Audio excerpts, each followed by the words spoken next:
तो अब हम ज़्यादा समय ना लेते हुए अपने जो दूसरा सत्र है उसकी शुरुआत कर रहे हैं। तो प्रथमतः मैं निमंत्रित करना चाहूँगा डॉक्टर हीरा मीणा जी राजस्थान से। फिर से जोरदार तालियां हो जाए, हौसला बढ़ाए।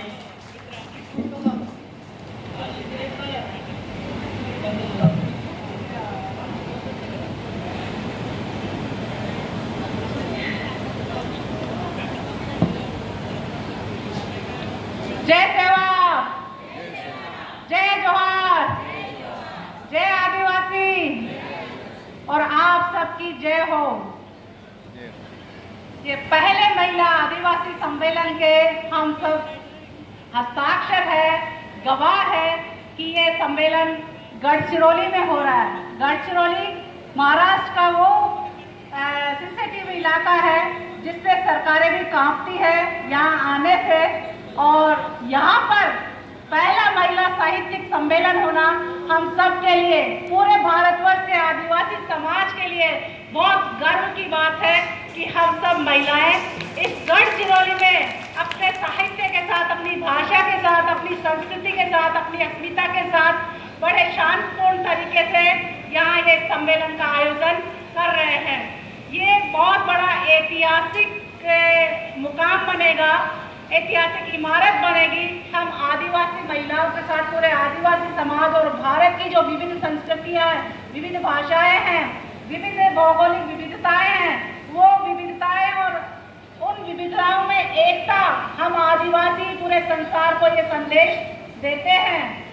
आप लोगों को मैं बताना चाहूंगी, मेरा जो विषय है वो दिया गया है आदिवासी भाषा संस्कृति के संवर्धन में महिलाओं का योगदान।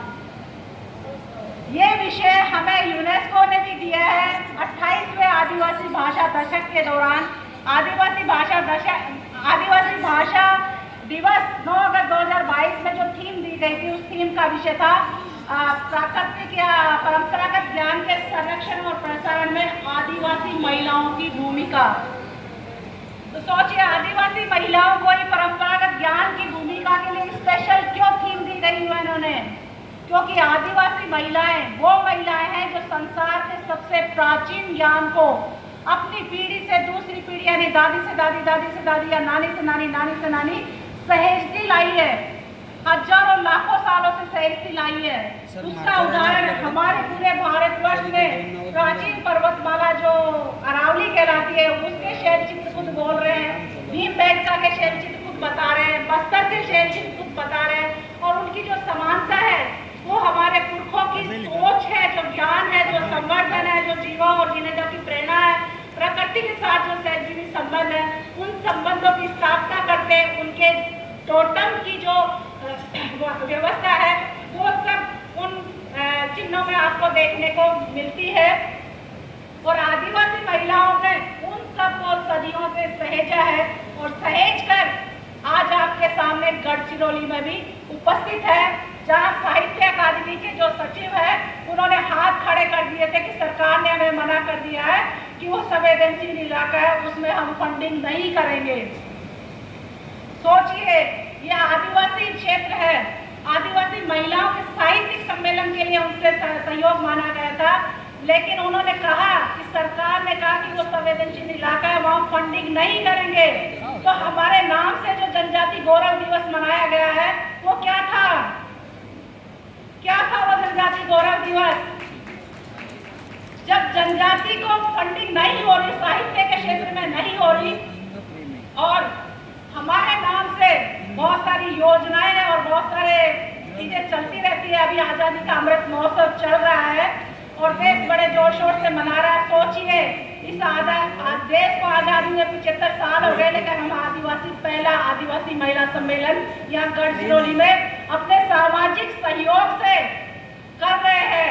तो ये कैसी सरकार है, कैसा लोकतंत्र है, कैसी व्यवस्था है, कैसा अमृत महोत्सव है? हमें सोचना होगा कि जो व्यवस्थाएं हैं वो आदिवासियों के लिए कितनी पूरक है या कितनी हितैषी है, या कितनी उनकी भाषा, साहित्य, संस्कृति या उनके वजूद को स्थापित करने के लिए वो प्रगतिशील है। हम आदिवासियों की जो भाषाएं हैं वो संसार की सबसे बेहद खूबसूरती और ज्ञान का विशाल भंडार है, क्योंकि जो लगभग 7,000 भाषाएं और बोलियां हैं। इनके 12,000 परिवार, 12 भाषा परिवार है। और भारत में देखा जाए तो भारत में 5 भाषा परिवार है और इन 5 भाषा परिवारों में आज भी भारत में लगभग 19,569 के आसपास भाषाएं और बोलियां हैं। लेकिन भारतीय संविधान में सिर्फ 2 आदिवासी भाषाओं को अनुसूची 8 में दर्ज किया गया है, बोडो और संथाली। बाकी आदिवासी भाषाओं का जिक्र कहीं पर है और अधिकतर का नहीं है। मैं बताना चाहूंगी, हम आदिवासियों का जो अस्तित्व है, जो संस्कृति है, जो इतिहास है, जो पुरखा परंपरा का ज्ञान है, वो इन्हीं आदिवासी भाषाओं और बोलियों में समाहित है। तो हम सबको मिलकर अपनी अपनी मातृभाषा और बोलियों को सहजना होगा, उनको लिखना होगा, उनमें गाना होगा, गुनगुनाना होगा, उनको वापस से जीवंत करने के लिए हमें हर संभव प्रयास करना होगा। क्योंकि व्यवस्था ने आपका शिक्षा का माध्यम बदल दिया, आपका रोजगार का माध्यम बदल दिया, आप जहाँ रहते हैं वहाँ अन्य संस्कृति का प्रभाव बढ़ा दिया, तो आपकी भाषा या आपकी संस्कृति विलुप्त सी होती जा रही है। और आदिवासी समाज तो वो समाज है जिसने इस देश को बनाने के लिए अपनी बहुत सारी रियासतें दी है। वोट समाज का उदाहरण कि 558 रियासतें इस भारत के निर्माण में दी है। हमारे पुरखों ने इस देश को, भारत को बनाने के लिए 558 रियासतें दी है। इसमें पूर्वोत्तर भारत तो अलग है और आदिवासी समाजों की जो रियासतें या जो जमीन जायदाद दी गई है वो अलग है। इसीलिए संविधान में अनुसूची 5 और 6 हम आदिवासियों को विशेष रूप से आरक्षण की व्यवस्था के साथ दी है। ये सच आपको कोई नहीं बताता कि इस धरती को बनाने के लिए आदिवासियों से धरती ली गई है। ये आदिवासियों की धरती पर ये देश बना है। ये आदिवासियों का देश था, आदिवासियों का देश है और आदिवासियों का देश ही रहेगा। इसका वजूद हम हैं यहाँ गढ़चिरौली में आकर पहला साहित्यिक महिला सम्मेलन का आगाज कर रहे हैं। ये आगाज इसलिए है कि हमारे पुरखों ने वाचिक परंपरा में वो ज्ञान सहेजा था, एक कंठ से दूसरे कंठ या एक पीढ़ी से दूसरी पीढ़ी में पहुंचाया था। लेकिन अब उस ज्ञान पर बहुत बड़े संकट आ रहे हैं, बहुत बड़े प्रहार किए जा रहे हैं, या उस ज्ञान को मिटाया जा रहा है और उस ज्ञान का नामकरण करके हमारी जो ऐतिहासिक इमारतें हैं, हमारी जो सांस्कृतिक वजूद है, उनका नामकरण किया जा रहा है, हमारे शहरों का नामकरण किया जा रहा है, हमारे पुरखों के साथ मतलब हिंदूकरण किया जा रहा है, हमारी पहचान को मिटाया जा रहा है। हमारे और आपके नाम के साथ या आपके बच्चों के नाम के साथ देवी या राम या श्याम या गणेश, हिंदूकरण के नाम वो लोग जबरदस्ती थोप रहे हैं। तो आपको अपना वजूद बचाना, अपनी भाषा बचानी है, अपना संस्कृति बचानी है, तो आप अपने नाम, अपने पुरखाओं, अपनी मातृशक्तियों और प्रकृति के अनुरूप रखिए, ताकि हम पुरखों की परंपराओं का अनुसरण कर सके। और जो आदिवासियों की जीवन शैली है, जो जीवन दर्शन है, प्रकृति के साथ जीवो और जीने दो का जो संदेश है, देश भर के आदिवासी नहीं, पूरे संसार के आदिवासी, हम पूरे विश्व में लगभग 50 करोड़ से भी ज्यादा आबादी की संख्या रखते हैं और हमारी 5,000 समाज है, समुदाय है और कबीले हैं और इनकी 7,000 भाषाएं और बोलियां हैं। तो संसार का सबसे प्राचीन और सबसे विस्तृत ज्ञान भंडार आदिवासी बोलियों और भाषाओं में है। आपको ये कहीं पर भी नहीं मिलेगा, क्योंकि जो काल्पनिक ज्ञान है या जो वर्णवादी व्यवस्था का ज्ञान है वो 2-2,500 साल से हमारे देश में आया है और हमारे पुरखों का ज्ञान सदियों पुराना है। इसको जोड़े तो सिंधु घाटी सभ्यता से 10,000 साल या 12,000 साल पहले वो संसार की सबसे विकसित, सबसे सर्वश्रेष्ठ, सबसे व्यापक, सबसे धनाढ्य व्यवस्था थी, जिसमें हमारे पुरखों के जो प्रतिलिपि चित्र मिले हैं, जो चित्र मिले हैं, वहाँ की जो सिंधु लिपि है, सिंधु घाटी सभ्यता की जो चित्र लिपि है, उस चित्र लिपि में हमारे पुरखाओं के जो गण चिन्ह है, हमारे पुरखाओं के जो कर्मठ जीवन के जो खेती से संबंधित या शिकार से संबंधित अस्त्र शस्त्र थे वो मिले हैं। प्रकृति की एक मूर्ति मिली है, देवी की मूर्ति मिली है, एक महिला की मूर्ति मिली है जिसके पेट से पेड़ निकल रहा है। वो मातृशक्ति व्यवस्था या मातृसत्तात्मक समाज या मातृशक्ति या प्रकृति को जन्म देने वाली नारी या प्रकृति का सिंबल है जो पूरे संसार को चला रही है। हमारे गौड़ समाज में जो बड़ा देव, सल्लागार बारिको महालिंगो, हमारे एशिया की सबसे बड़ी गुफा जो गोंदिया में है, कचारगढ़ में, हमारे पुरखों का देखिए ज्ञान भंडार कितना मौलिक है, कितना प्राकृतिक है और सबको साथ लेकर चलने वाला है, जो काल्पनिक चीजों में आपको कहीं पर भी नहीं मिलेगा। कोरोना ने हमें बहुत कुछ सबक सिखाया है। पूरे संसार को मतलब कैद खाने की एक तरह से जेल जैसी सजा देखने को मिली और लोग खुद कीड़े मकोड़ों की तरह तड़प तड़प कर मरे हैं। लेकिन आदिवासी जीवन शैली और खान पान से वापस से मुड़ने के बाद फिर हमने वापस से जीवन में करवट बदली है और जीवन की नई राह की तरफ हम आए हैं। ये मैं नहीं कह रही, ये यूनेस्को भी कह रहा है, पूरा संसार कह रहा है कि आने वाली भयावह तबाहियों से, भयावह संक्रमण से, भयावह बीमारियों से या मानवता को मतलब एक मानवीय संबंधों में जीवन जीने के लिए, प्रेम पूर्ण संबंध जीवन जीने के लिए, सहजीवी संबंध जीने के लिए, एक दूसरे का आदर करने के लिए आपको आदिवासी जीवन शैली और जीवन दर्शन की ओर जाना होगा। क्योंकि जो पढ़े लिखे या भौतिक वर्ग या संपन्न वर्ग है वो ये आपकी तबाही का मंजर तैयार कर रहे हैं और ये आपको महानगरों में जाके आपको देखना पड़ेगा। वहाँ जितनी भी नदियाँ सारी दूषित है, प्रदूषित है, उनका जल आप डायरेक्ट पी नहीं सकते। वहाँ पर आप ठीक से सांस भी नहीं ले सकते। वहाँ का जो खान पान है पूरा केमिकल से भरपूर है। अगर आप एक दिन भी रह गए तो आपका स्वास्थ्य खराब हो जाएगा। तो सोचिए, वो आदिवासी बहुल क्षेत्र जहाँ ताजी हवा ले रहे हैं, ताजा खान पान ले रहे हैं, स्वच्छ वातावरण है, स्वच्छ पेयजल है, वहाँ आपका आयु बढ़ रही है, जीवन बढ़ रहा है। और जहाँ पढ़े लिखे लोग हैं वहाँ आपका जीवन घट रहा है और मानवीयता और इंसानियत नाम की वहाँ पर कोई चीज़ नहीं मिलेगी। लेकिन यहाँ आदिवासी लोगों में आपको ये कूट कूट कर भरी मिली गई। उनके पास अपार सुविधाएं या व्यवस्था नहीं है, लेकिन उनके पास दिल बहुत अपार है। जो उनके पास है वो सब कुछ आपको समर्पित करने के लिए तैयार है। इसीलिए पूरे संसार ने आदिवासी जीवन शैली को अपनाने और आने वाली पीढ़ियों को बचाने की सलाह दी है कि पर्यावरण को बचाने के लिए आदिवासियों के साथ जुड़ना होगा। क्योंकि जहाँ पर आदिवासी है वही पर्यावरण बचा है। बाकी महानगरों या राजधानी के नाम पर पर्यावरण का विपुल विनाश किया गया और हमारी सत्ता के साथ मिलकर पूंजीपति इसका धड़ल्ले से खुलेआम बहुत मतलब गलत फायदा उठा रहे हैं। हर जगह जंगल, पहाड़, नदियों को बेचा जा रहा है।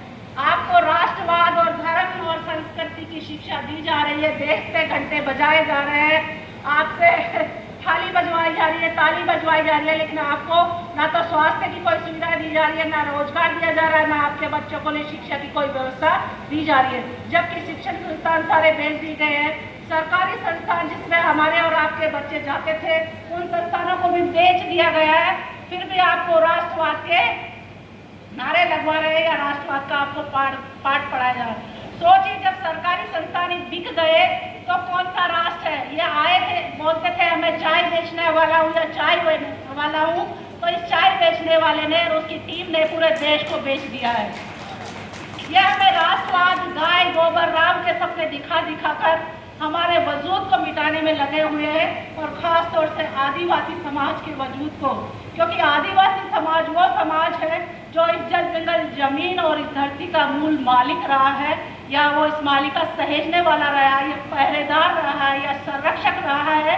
इसीलिए जल जंगल जमीन वही बची है जहाँ हम सब आदिवासी रह रहे हैं। और ये गढ़चिरौली इसका बहुत बड़ा जीवंत उदाहरण है। बस्तर इसका जीवंत उदाहरण है।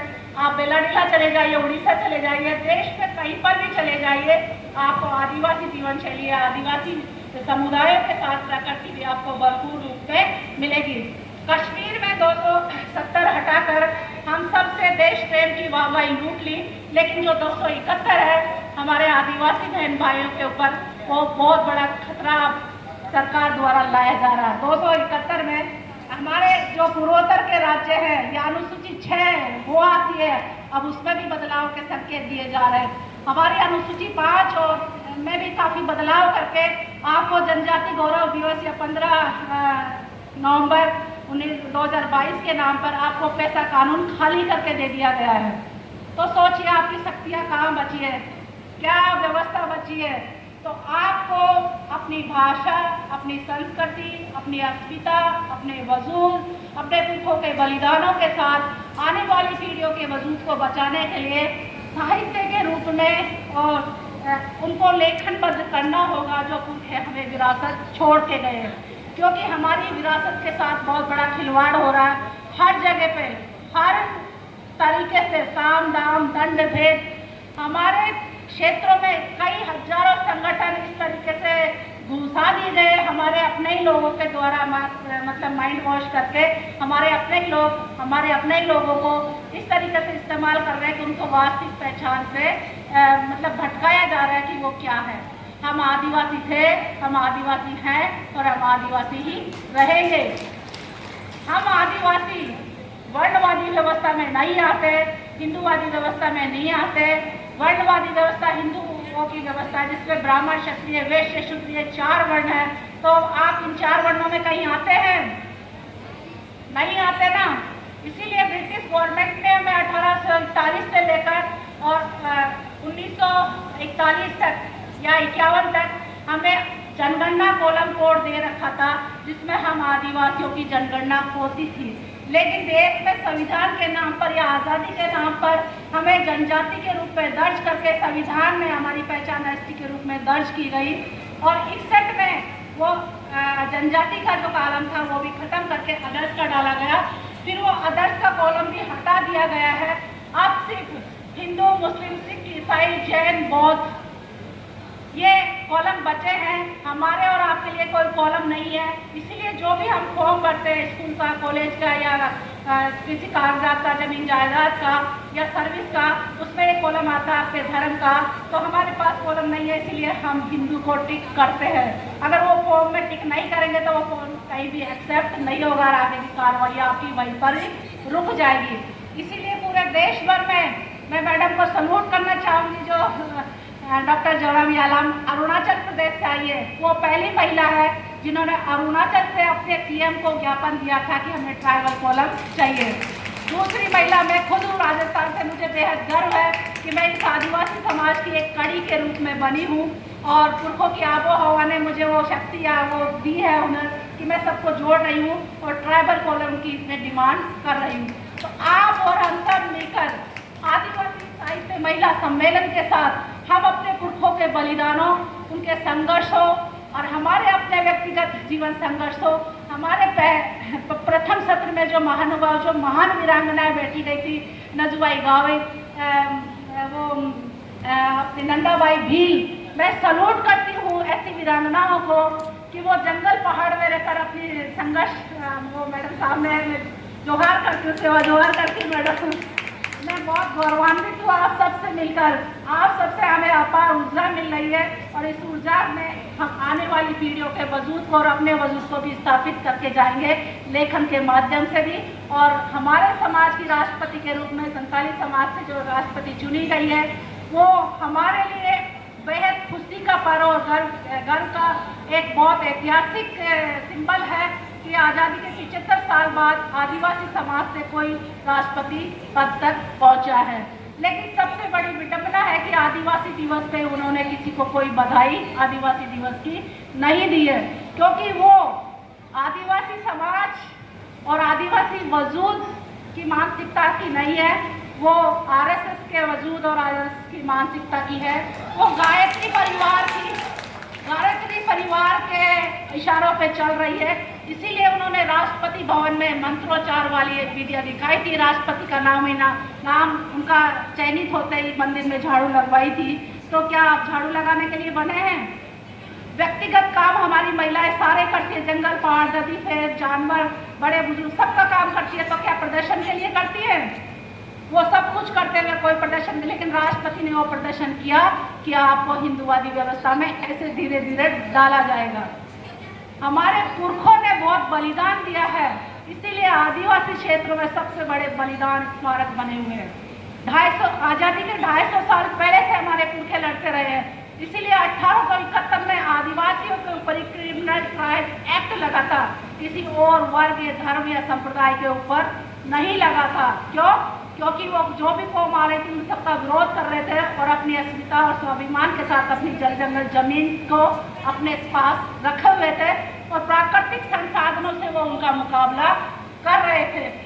मैं उन पुरखों को चाहती हूँ कि उन्होंने अपनी जो ऊर्जा है, जो खून है, वो हमारी रगों में छोड़ के गए हैं, ताकि हम अपनी उनके बलिदानों को, उनके संघर्षों को और अपने वर्तमान समाज जो चल रहा है, जो सहन कर रहा है, जो भोग रहा है, आज आपके पास बांध बनाए जा रहे हैं, बड़े बड़े हाईवे बनाए जा रहे हैं, बड़े बड़े राष्ट्रीय उद्यान बनाए जा रहे हैं, लेकिन उनकी सुविधाएं आपसे छीनी जा रही है।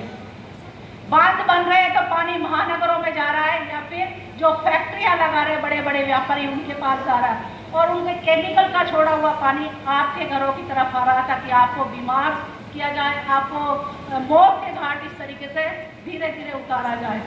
तो जितने भी बाबा बनाए गए इस देश में, वो आदिवासियों को बर्बाद करने के लिए बनाए हैं। जितने भी डेरे बने हैं, वो आदिवासियों को बर्बाद करने के लिए बने हैं। और ये देश जब से अच्छे दिनों की राह पे चला है, या 2014 के बाद जो अच्छे दिनों वाली सरकार आई है, सपने दिखाने वाली सरकार आई है, वो सब कुछ बेच तो चुकी, लेकिन आपका खून नहीं बेच सकती, आपका स्वाभिमान नहीं बेच सकती, आपकी संस्कृति नहीं बेच सकती, आपका इतिहास नहीं बेच सकती, और आपकी अस्मिता को नहीं बेच सकती, आपकी भाषा को नहीं बेच सकती, क्योंकि उनको वो भाषाएं आती नहीं है। तो इसलिए आप खुद आप सहेजिए। इस मंच पे मैंने अपनी पुस्तक वाचिक साहित्य की पुरखोती परंपराएं और गीत मीणी भाषा में, मीणी भाषा को दर्ज करने के साथ पुरखों की परंपराओं को सहेजने का प्रयास किया। तो मैं चाहूंगी अगले ऐसे ही प्रोग्राम में मेरी बहनें, मेरे भाई और मेरे बड़े बुजुर्ग अपनी अपनी भाषा में, चाहे कविता लिखे, कहानी लिखे, उपन्यास लिखे, या लोकोक्ति मुहावरे लिखे, पहेलियाँ लिखे, या जल जंगल जमीन की, या जानवरों की, या प्रकृति की जो भी जानकारी उनको अच्छी लगती है, उनको सहज करें ऐसे सम्मेलन पे, उसका विमोचन करवाए, ताकि समाज को एक पहचान मिले, एक दिशा मिले, और समाज का जो ज्ञान है वो आने वाली पीढ़ियों के रूप में हम को लिखित रूप में देखे जाए। समय बहुत है मेरे पास, लेकिन मैडम को, दोनों मैडम को अरुणाचल प्रदेश जाना है, उनको 3 बजे निकलना था और 5 बजने वाले हैं, इसलिए मैं अपने शब्दों को यही विराम देती हूँ। और आगे समय मिला तो मैं आपको फिर से रूबरू होंगी। जय जोहार, जय आदिवासी। मैं एक नारा जरूर बोलना चाहूँगी, जय जोहार का नारा है, जय जोहार का नारा है, जय जोहार का नारा है, जय सेवा, जय जोहार, जय बढ़ारे। बहुत बहुत धन्यवाद डॉक्टर हीरा मीणा जी। कहते हैं कि आकाश में आग लगे तो जल जल मरे ये अंगार, आकाश में आग लगे तो जल जल मरे ये अंगार, अगर इस धरती पर महिलाएं न होती तो कहाँ से देखते हम यह संसार, कहाँ से देखते हम यह संसार। तो कहते हैं कि जो चर्चा सत्र का विषय चल रहा है, महिलाओं का भाषा और संस्कृति संवर्धन में क्या योगदान है, तो ऐसा दिखता है कि जब महिला ने हमें इस सृष्टि का सृजन दिखाया है, तो वही इस भाषा और साहित्य संस्कृति की जननी है, ऐसे हम मानते हैं। बहुत बहुत धन्यवाद डॉक्टर हीरा मीणा जी। इसी के साथ जो